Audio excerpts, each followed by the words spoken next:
ಅಯೋಧ್ಯೆ ರಾಮ ಮಂದಿರಕ್ಕೆ ಸಂಬಂಧಿಸಿದ್ದು. ಈ ಯಾರಿಗಿಷ್ಟನೋ ಯಾರಿಗಿಷ್ಟ ಇಲ್ಲವೋ ರಾಮ ಮಂದಿರದ ಕ್ರೆಡಿಟನ್ನು ಬಿ ಜೆ ಪಿಯವರು ತಗೋತಾರೆ. ಹೀಗಿರುವಾಗ ವಿಪಕ್ಷಗಳಿಗೆ ಒಂದು ಗೊಂದಲ, ಏನು ಮಾಡ್ಬೇಕು ಈಗ. ಈ ಹಿಂದಿನ ನಿಲುವುಗಳು ಸಡನ್ನಾಗಿ ಯೂಟರ್ನ್ ತಗೊಂಡ್ಬಿಟ್ರೆ ಒಂದಕ್ಕೊಂದು ಸ್ಟ್ಯಾಂಡ್ ಆಗೋದಿಲ್ಲ. ಮತ್ತೆ ಈಗ ಇದನ್ನೇ ನೋಡ್ತಾ ಇದ್ದೀರಲ್ಲ, ರಾಮ ಮಂದಿರಕ್ಕೆ ಅಳವಡಿಸಲಾಗಿರುವ 14 ಸ್ವರ್ಣ ಲೇಪಿತ ಬಾಗಿಲುಗಳ ಪೈಕಿ ಒಂದು ಬಾಗಿಲಿದು. ಅಂದರೆ ಪ್ಯೂರ್ ಟೀಕ್ವುಡ್ಡಿಗೆ, ಬೆಸ್ಟ್ ಟೀಕ್ವುಡ್ಡನ್ನು ಕೆತ್ತನೆ ಮಾಡಿ ಬಾಗಿಲನ್ನಾಗಿ ಮಾಡಿ ಅದರ ಮೇಲೆ ಚಿನ್ನದ ತಗಡು ಬಡಿದಿದ್ದಾರೆ. ಹೈದರಾಬಾದಿನ ಕುಶಲಕರ್ಮಿಗಳಿಂದ ತಯಾರಿಸಲ್ಪಟ್ಟಂಥ ಬಾಗಿಲುಗಳು, ಇಂಥ 14 ಬಾಗಿಲುಗಳಿರ್ತವೆ. ಅದರ ಪೈಕಿ ಒಂದನ್ನು ಅಳವಡಿಸಲಾಗಿದೆ, ಒಂದನ್ನು ಹಾಕಿದ್ದಾರೆ. ಅದರ ಫೋಟೋ ನೀವು ನೋಡ್ತಾ ಇದ್ದೀರಿ. ಇದು ರಾಮ ಮಂದಿರಕ್ಕೆ ಸಂಬಂಧಿಸಿದ ಇವತ್ತಿನ ಲೇಟೆಸ್ಟ್ ಅಪ್ಡೇಟ್. ಇದು ಬಿ ಜೆ ಪಿಯವರ ಕ್ರೆಡಿಟ್ ತೆಗೆದುಕೊಳ್ಳೋದರ ಬಗ್ಗೆ ನಾನು ಹೇಳ್ತಾ ಇದ್ನಲ್ಲ, ಕಾಂಗ್ರೆಸ್ನವರು ಇವತ್ತು ಸರಣಿ ಟ್ವೀಟ್ಗಳನ್ನು ಮಾಡಿದರು. ರಾಮ ಮಂದಿರಕ್ಕೆ ನೀವೊಬ್ಬರೇ ಅಲ್ಲ ಕಾರಣಕರ್ತರು, ನಾವು ಕಾರಣಕರ್ತರು ಅನ್ನೋ ಥರ. ಕರ್ನಾಟಕ ಕಾಂಗ್ರೆಸ್ ಮಾಡಿದಂಥ ಟ್ವೀಟ್ ಇದು. ಶ್ರೀರಾಮಚಂದ್ರ ಯಾರೊಬ್ಬರ ಸ್ವತ್ತು ಅಲ್ಲ, ಆದರೆ ರಾಮನ ಹೆಸರಲ್ಲಿ ರಾಜಕೀಯ ಬೇಳೆ ಬೇಯಿಸಿಕೊಳ್ಳುತ್ತಿರುವ ಬಿ ಜೆ ಪಿಯವರು ಶ್ರೀರಾಮ ತಮ್ಮೊಬ್ಬರ ಸ್ವತ್ತು ಎಂಬ ಭ್ರಮೆಯಲ್ಲಿದ್ದಾರೆ. ಈ ಬಗ್ಗೆ ನಮ್ಮ ಅನುಕಂಪ ಇದೆ ಅಂತೆಲ್ಲ ಬರೆದಿದ್ದಾರೆ. ಟೈಮ್ ಕಡಿಮೆ ಇದೆ. ಕ್ಲಿಯರಾಗಿ ಹೇಳಬೇಕಂದ್ರೆ what are they trying to tell ಅಂದರೆ, ಭಾರತದ ಹಳ್ಳಿಗಳಲ್ಲಿ ಲಕ್ಷಾಂತರ ರಾಮ ಮಂದಿರಗಳಾಗಿದ್ದು ಕಾಂಗ್ರೆಸ್ನ ಆಡಳಿತದ ಕಾಲದಲ್ಲಿ. ರಾಮರಾಜ್ಯದ ಕನಸು ಕಂಡ ಮಹಾತ್ಮ ಗಾಂಧಿ ಕಾಂಗ್ರೆಸ್ನ ಅಧಿನಾಯಕರಾಗಿದ್ದರು. ನಾಥುರಾಮ್ ಗೋಡ್ಸೆ ಹಾರಿಸಿದ ಗುಂಡಿಗೆ ಎದೆ ಸೀಳಿ ಹುತಾತ್ಮರಾದಾಗ ಮಹಾತ್ಮ ಗಾಂಧೀಜಿಯವರು ಹೇಳಿದ ಕೊನೆಯ ಮಾತು ಹೇ ರಾಮ್. ಆಗ ಬಿ ಜೆ ಪಿ ಹುಟ್ಟೇ ಇರಲಿಲ್ಲ. 1985-86ರಲ್ಲಿ ಅಯೋಧ್ಯೆಯಲ್ಲಿ ಮೊದಲ ಬಾರಿಗೆ ಬೀಗ ತೆಗೆಸಿ ರಾಮನ ಪೂಜೆಗೆ ಅವಕಾಶ ಕಲ್ಪಿಸಿಕೊಟ್ಟದ್ದೇ ರಾಜೀವ್ ಗಾಂಧಿ. ಆ ಕಥೆ ದೊಡ್ಡದಿದೆ, ಇನ್ನೆತ್ತಾರು ಟೈಮ್ ಸಿಕ್ಕಾಗ ಹೇಳೋಣ ಅಂತದನ್ನು. 1989ರಲ್ಲಿ ರಾಮ ಮಂದಿರ ಶಿಲಾನ್ಯಾಸಕ್ಕೆ ವಿಶ್ವ ಹಿಂದೂ ಪರಿಷತ್ಗೆ ಅವಕಾಶ ಕಲ್ಪಿಸಿದವರು ರಾಜೀವ್ ಗಾಂಧಿಯವರ ಮೊದಲ ಹೆಜ್ಜೆ ಇಡದೆ ಹೋಗಿದ್ದರೆ ಬಿ ಜೆ ಪಿಯವರಿಗೆ ಇದರ ಆಲೋಚನೆಯೂ ಬರ್ತಾ ಇರಲಿಲ್ಲ. ದೂರದರ್ಶನದಲ್ಲಿ ರಾಮಾಯಣದ ಸೀರಿಯಲ್ ಪ್ರಸಾರ ಮಾಡಿ ಮನೆಯೂ ರಾಮಲಲ್ಲಾನನ್ನು ಕಣ್ತುಂಬಿಕೊಳ್ಳುವಂತೆ ಮಾಡಿದ್ದು ಕಾಂಗ್ರೆಸ್ ಸರ್ಕಾರ. ಕಾಂಗ್ರೆಸ್ನ ಟ್ವೀಟ್ ಇದು. ಇದನ್ನೂ ಸೇರಿದಂತೆ ಅನೇಕ ಇದ್ದಾವೆ. ಅದರ ಜೊತೆಗೆ ಡಿ ಕೆ ಶಿವಕುಮಾರ್ ಅವ್ರ ಮೇಲಿಂದ ಮೇಲೆ ಹೇಳ್ತಾ ಇದ್ದಾರೆ, ನಾವು ಕೊಟ್ಟ ಅನ್ನಭಾಗ್ಯದ ಅಕ್ಕಿಯಲ್ಲಿ ನೀವು ಮಂತ್ರಾಕ್ಷತೆ ಹಂಚ್ತಾ ಇದ್ದೀರಿ ಅಂತ. ಈ ಪ್ರತಾಪ್ ಸಿಂಹ ಹೇಳ್ತಾರೆ ಅಂದರೆ ನಾವು ಕಾರಣಕರ್ತರು ಅಂತ. ರಾಮನ ಪೇಟೆಂಟನ್ನು ಬಿ ಜೆ ಪಿ ಕೊಟ್ಟಿದ್ದೇ ಕಾಂಗ್ರೆಸ್ ಭಕ್ತಿಭಾವದಿಂದ ರಾಮನನ್ನು ಪೂಜಿಸಿದರೆ ಬಿ ಜೆ ಪಿಯವರಿಗೆ ಪೇಟೆಂಟೇ ಸಿಗ್ತಾ ಇರಲಿಲ್ಲ. ಕಾಂಗ್ರೆಸ್ಸಿಗೆ ರಾಮರಾಜ್ಯದ ಮೇಲೆ ನಂಬಿಕೆ ಇದೆಯಾ, ರಾವಣ ರಾಜ್ಯದ ಮೇಲೆ ನಂಬಿಕೆ ಇದೆಯಾ, ಅವ್ರನ್ನೇ ಕೇಳಿ ಅಂತ ಅವರು ಸೇರಿದಂತೆ ಅನೇಕರು ಪ್ರತಿಕ್ರಿಯೆ ಕೊಟ್ಟಿದ್ದಾರೆ. ಕೇಳಿಸ್ಕೊಳ್ಳಿ. See, I have not been invited. Either my chief minister have not been invited. My Congress president has been invited. But the party will take a call.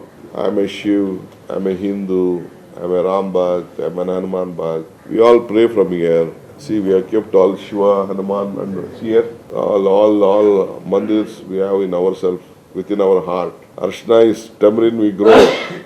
Rice we are giving to every village. ಅಕ್ಕಿ ಒಂದು ಕಡೆ, ಅರ್ಶಿನ ಒಂದು ಕಡೆ, ಎರಡು ಸೇರಿದ ತಕ್ಷಣ ಮಂತ್ರಾಕ್ಷತೆ ಆಗ್ತದೆ. ನಮ್ಮ ಅಕ್ಕಿಲೇ ಮಂತ್ರಾಕ್ಷತೆ ಹೋಗ್ತಾ ಇದೆ. ಹೋಗಲಿ, ಒಳ್ಳೇದಾಗಲಿ. ಇಲ್ಲಿಂದಲೇ ಪ್ರಾರ್ಥನೆ ಮಾಡೋಣ. ಮಂತ್ರಾಕ್ಷತೆ ನಾವು ಕೊಡ್ತಾ ಇದ್ದೇವೆ. ಇದರ ಕಾಂಟ್ರವರ್ಸಿ ಕ್ರಿಯೇಟ್ ಮಾಡಬೇಕು ಅಂಥೇಳಿ ಅವರು ಪ್ರಯತ್ನ ಮಾಡ್ತಾ ಇದ್ದಾರೆ. ನಮಗೆ ರಾಮ ಮಂದಿರದ ಉದ್ಘಾಟನೆ ಸುಸೂತ್ರವಾಗಿ ಸುಸಂಪನ್ನವಾಗಿ ಆಗಬೇಕು.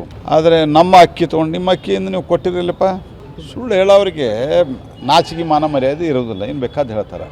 ನಮ್ಮ ಅಕ್ಕಿ ತೊಗೊಂಡು ಕೊಡ್ರಿ, ನಿಮ್ಮ ಅಕ್ಕಿ ಒಂದು ಕಾಳು ಅಕ್ಕಿ ಕೊಟ್ಟಿಲ್ಲ ನೀವು. ಶ್ರೀರಾಮನ ಇಲ್ಲ ಅಂತ ಮೊದಲು ಸುಳ್ಳು ಹೇಳಿದ್ರಿ. ಶ್ರೀರಾಮನ ಅಲ್ಲೇ ಹುಟ್ಟಿದ ಅಂತ ಹೇಳಿ ಕೇಳಿ ಅಪಮಾನ ಮಾಡಿದ್ರಿ. ಈಗ ಎಲ್ಲವೂ ಆದ ನಂತರ ಅದು ಕ್ರೆಡಿಟ್ ತೊಗೊಳ್ಳೋ ಸಂಬಂಧ ನಮ್ಮ ಅಕ್ಕಿ ಕೊಟ್ಟಾರ. ಒಬ್ಬರಿಗೊಬ್ಬರು ಸುಳ್ಳು ಹೇಳೋದರಲ್ಲಿ ನಿಸ್ಸೀಮರಿದ್ದಾರೆ. ಅವರು ದಿವಸ ರಾಮ ಇಲ್ಲ ಅಂತಿದ್ದಾರಲ್ಲ.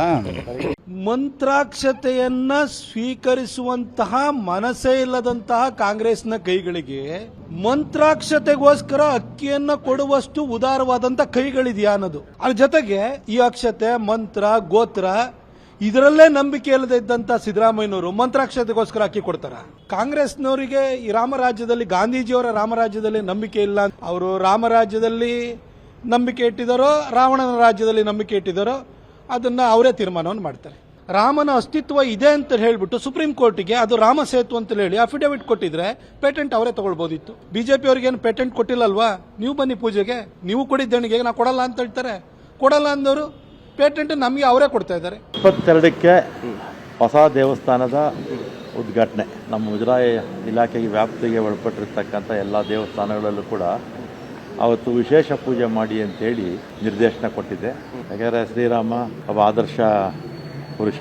ದೇಶದಲ್ಲಿ ಲಕ್ಷಗಟ್ಟಲೆ ದೇವಸ್ಥಾನಗಳಿದೆ, ಶ್ರೀರಾಮನ ದೇವಸ್ಥಾನಗಳು. ಸಾವಿರಾರು ವರ್ಷಗಳಿಂದ, ಸುಮಾರು 5,000-6,000 ವರ್ಷಗಳ ಇತಿಹಾಸ. ಶ್ರೀರಾಮ ನಡೆದಂಥ ರೀತಿಯಿಂದ ಇವತ್ತು ದೇವರಾಗಿ ಎಲ್ಲ ಕೋಟಿಗಟ್ಟಲೆ ಜನ ಅವನ್ನ ಪೂಜಿಸ್ತಾರೆ. ಸಂಕ್ರಾಂತಿ ಸಮಯದಲ್ಲೂ ಕೂಡ, ಬೇರೆ ಬೇರೆ ಹಬ್ಬಗಳ ಸಂದರ್ಭದಲ್ಲೂ ಕೂಡ ಮಾಡಿ ಅಂತ ಹೇಳ್ತೀವಿ. ರಾಮಲಿಂಗಾರೆಡ್ಡಿ ಕೊಟ್ಟರು ಎಲ್ಲ ದೇವಸ್ಥಾನದಲ್ಲೂ ಪೂಜೆ ಮಾಡೋಕ್ಕೆ ಆಲ್ರೆಡಿ ನಾವು ತೀರ್ಮಾನ ಆಗೋಗ್ಬಿಟ್ಟಿದೆಯಲ್ಲ.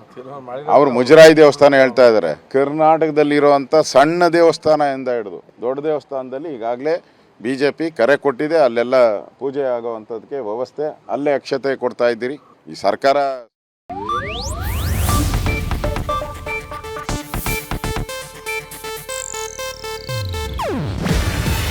ಇದು ಏಷ್ಯಾನೆಟ್ ನ್ಯೂಸ್ ನೆಟ್ವರ್ಕ್ ಪ್ರಸ್ತುತಿ. ನೀವು ನೋಡ್ತಿದ್ದೀರಾ ಏಷ್ಯಾನೆಟ್ ಸುವರ್ಣ ನ್ಯೂಸ್.